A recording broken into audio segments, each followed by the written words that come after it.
Tawaf family, welcome back to the channel, man. It's your boy, Mr. Whatwaa, and today, man, yo, we got a video today, man. The video is called World's Largest Pilgrimage. Okay. Oh, okay, Hajj documentary, man. We're about to get into it now. Remember, if this is your first time on the channel, make sure you go ahead and subscribe and join the Whatwaa family. We the Liz family on YouTube, and that's a fact. And also, before we get started, put a like on this video. Remember, if you got a video you want me to react to, get down in the comment section, let me know, and I will get to it, man. Let's go ahead and get into this reaction, man.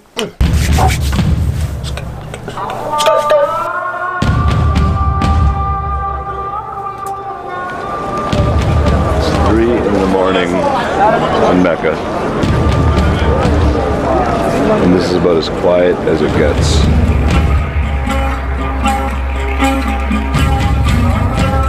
Hajj is the largest annual pilgrimage in the world.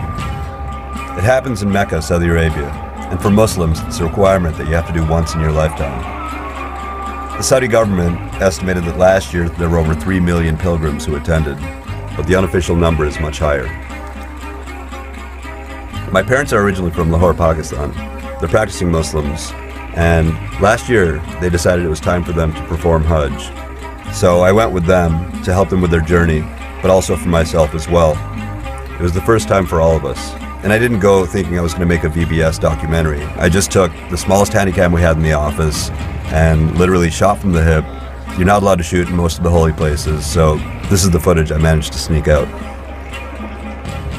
We flew on Saudi Arabian Airlines. It was about a 10-hour flight from JFK to Medina, where we spent 6 days getting mentally prepared for the Hajj that we were about to embark on. In pre-Islamic times, Medina was a place where the travelers who were crossing the desert in camel caravans would come to rest. It was kind of like a desert oasis. In modern times, it's kind of the same thing, but there are less camels and more shopping malls and hotels. There's also a stunning mosque there called the Prophet's Masjid, which is the second holiest site in Islam. When you're there, you basically just go to the mosque 5 times a day for 6 days straight to get into a meditative state. The mosque is huge. It holds almost 700,000 people, and when we were there for the Friday prayer, it was pretty much full. Flying to Mecca from Medina was really interesting. Before we went to the airport, we cleansed ourselves in a very specific way, and then we had to put on a white, seamless garment made out of terry cloth that all the pilgrims have to wear, and it's a renunciation of the life that you come from, and is supposed to put everyone on the same level. There's no upper class or lower class. Everyone's the same. It's just you in the sheet, and that's it. This is called getting into a state of Ihram. Besides the clothes, there are a lot of other rules. You can't smoke, you can't have sex, you can't shave, you can't cut your nails, and there are a bunch of other no-nos. So we got on this charter just for the pilgrims, and 10 minutes after the plane took off from Medina, the captain announced that we'd flown over a designation point and we were in the zone near Mecca, and we all had to start reciting a prayer. And our group guide got onto the loudspeaker system of the airplane and started yelling the prayer. Everyone started chanting it, and I had a moment where I looked around and saw all of these men and women in their white robes, the men with their beards, and just thought if someone from the West could see us right now, they would think we were a bunch of fanatical jihadis on some kind of an insane mission, when in reality it was just pilgrims excited to go on this spiritual quest. I think what was most odd about this flight were the flight attendants, who were all Filipino, wearing their normal Saudi flight attendant outfits, looking like they would rather have any other gig in the world than this one. We landed in Jeddah and took a bus into Mecca, and that ride into the city was one of the wilder scenes I've ever seen in my life. There were all these pilgrims coming from all directions in all kinds of vehicles, and you see them riding on the tops of cars and vans and buses. I remember seeing a pilgrim jumping from the roof of one bus to another. Everybody's just trying to get to the city.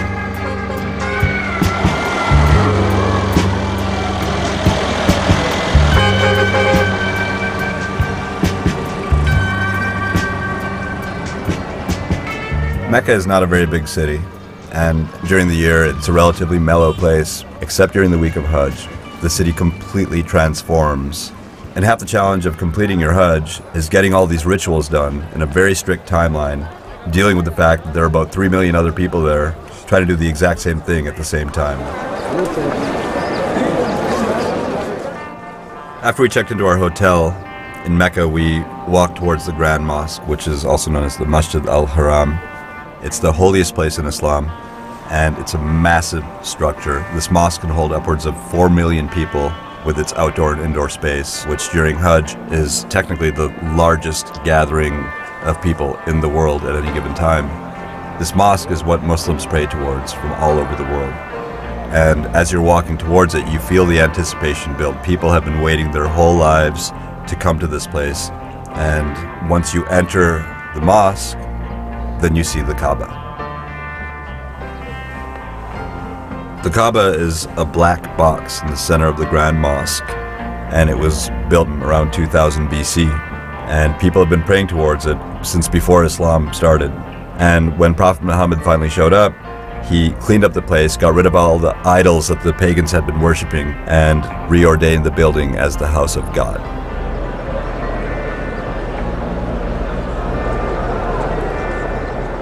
So in the Grand Mosque, we had to do our first ritual, which is called the Tawaf, which is basically doing 7 counterclockwise laps around the Kaaba.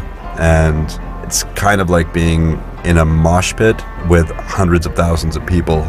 But instead of it being full of angry young punk kids, we were up against aggressive Bangladeshi grandmothers. Had my parents on each arm interlocked, and we held each other as we went around the structure 7 times.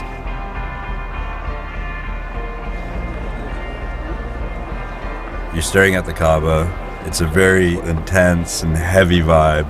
But the one thing that's a total bummer is you look up and all you see are these massive luxury 5-star hotels for the super rich Muslims who want to pray from the confines of their room.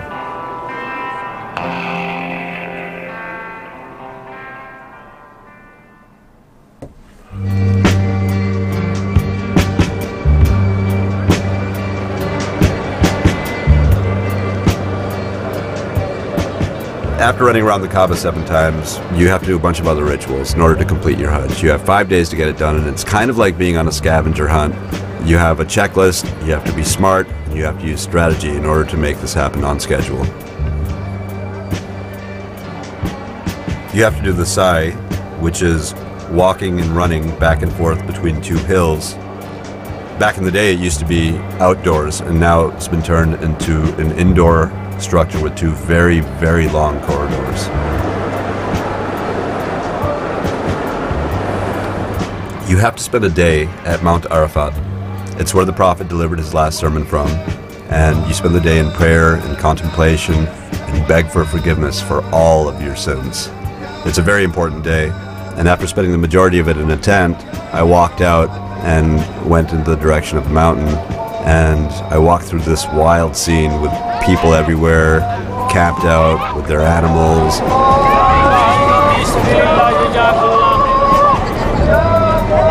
And as I got closer to Mount Arafat, it was such an incredible sight because it had been completely transformed. It looked like a snow-covered peak.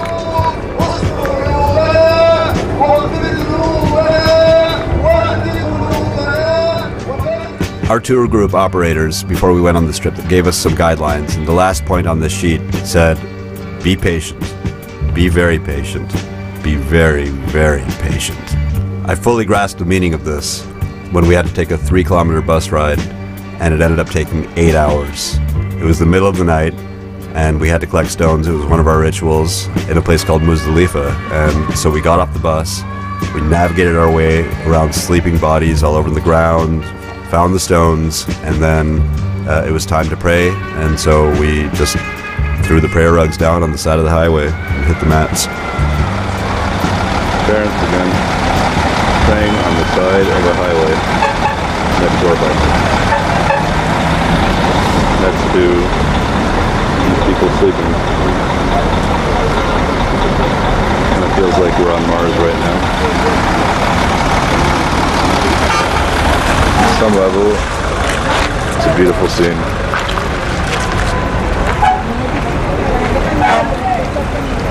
After picking up the stones, we got back on the bus and drove to Mina. The Valley of Mina is where the majority of the pilgrims stay. It's a tent city that fills up with essentially the population of Seattle for a week, and then after Hajj ends, it clears out again and goes away. It's tents as far as the eye can see.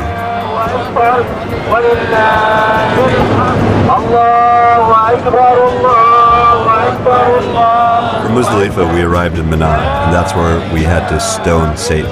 That's the next ritual. And this one was actually a lot of fun. You had to throw 21 stones, 7 at 3 separate Satan stoning stations. And I finally got to see what Satan looks like. Up until a couple years ago, Satan looked like 3 big pillars sticking out of a large pit. But the space wasn't big enough. There was a stampede and people died. So the Saudi government, they built 3 ramps the size of a multi-lane highway, and there were 3 pillars inside of it that represent the devil. They're lit in shades of green, and there's a strange, rumbling, loud sound coming out of them, and as my dad pointed out, the whole thing made Satan look quite surreal. Allahu Akbar! Before we finished the Hajj, we had to repeat some of the rituals that we'd already done. So we had to revisit Satan, throw rocks at him 2 more times. We had to go back to Mecca from Mina and do another 7 counterclockwise laps. And then it was time for Eid, which marks the official end of Hajj, which is a big celebration. It's the end of the state of Ihram that we've been in, and we slaughter an animal to celebrate it. And then the last thing you do is you shave your head. This is the line for the barber shop. This is the line. Soon they will all be bald, all of these men. The barbershops in Mecca have these massive lines outside of them, and you see hundreds of thousands of baldos walking around town, and those people have all succeeded in completing their Hajj, and they're called Hajjis.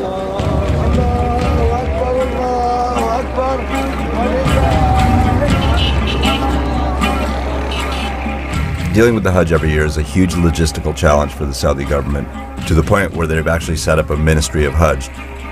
In the past, there have been incidents where pilgrims were trampled, when ramps collapsed, and pilgrims died. And the Saudi government has invested billions of dollars to create an infrastructure to make this work with complex crowd control techniques. And what I saw when I went last year was something that somehow manages to work.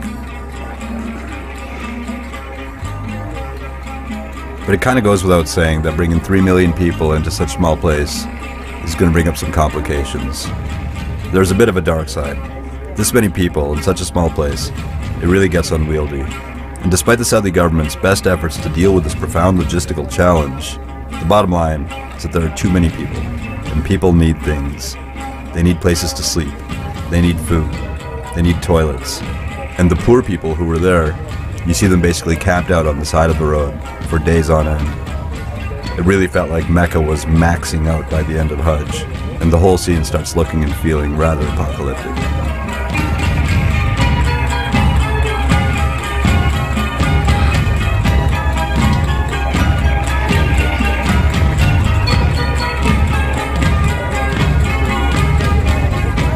Be the happiest people on earth, because your mission has been accomplished and you're all newborn, and Allah has erased and forgiven all your previous sins.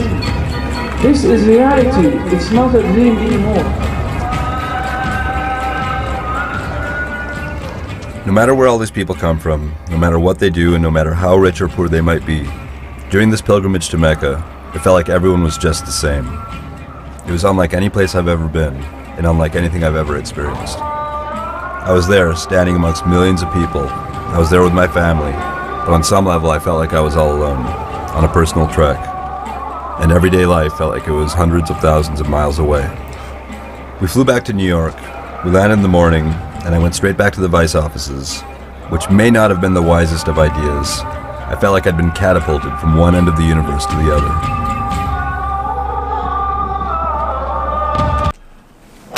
With Tawaf family, that's what I love y'all so much. Y'all be requesting the absolute best videos for me to watch, and this one right here, this one right here was able for me to be able to experience Hajj what someone goes through when they perform Hajj. And I did not know it was that many steps. Like, what, you know, I was able to see some people were telling me, okay, you have to, you know, go to the Kaaba and go around 7 times counterclockwise and shave your head. But I did not know it was this. And like, now I know why my friends, there's friends that message me on Instagram. If you're not following me on Instagram, it's mrwhaatwaa. I have so many of my friends. These are like my family members now. Watwaa family members that message me on Instagram and show me pictures and videos and tell me about their experience when they perform Hajj. And I never knew how intense it was, because at the end of the day, of course you can't bring cameras in there, so they were only able to show me as much as they could.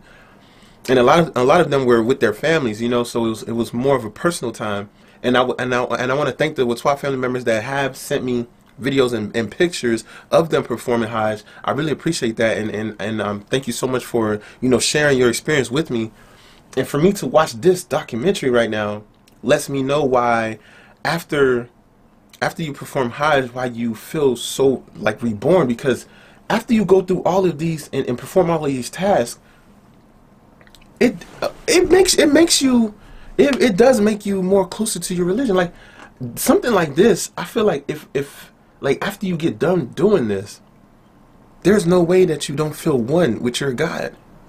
This, to me, it's like a lot to do, but I know once you get done, because anything with life, that's the one thing I always teach myself and I teach my friends, anything with life is never a sprint. There's no shortcuts. Everything is you have to think about it like a marathon. Everything takes time, and once it takes time, you're able to enjoy it. You're able to, you know, understand it, and you're able to, you know, just accept it once you take your time to build it, once you take your time to go through certain processes. Like this right here is something, after you get done, there's no way that you will feel less about your religion. It will bring you so close to your religion. And I don't even know if we have something like this in Christianity, like something that you perform. I know when I was born, of course, I was baptized, but something like this is like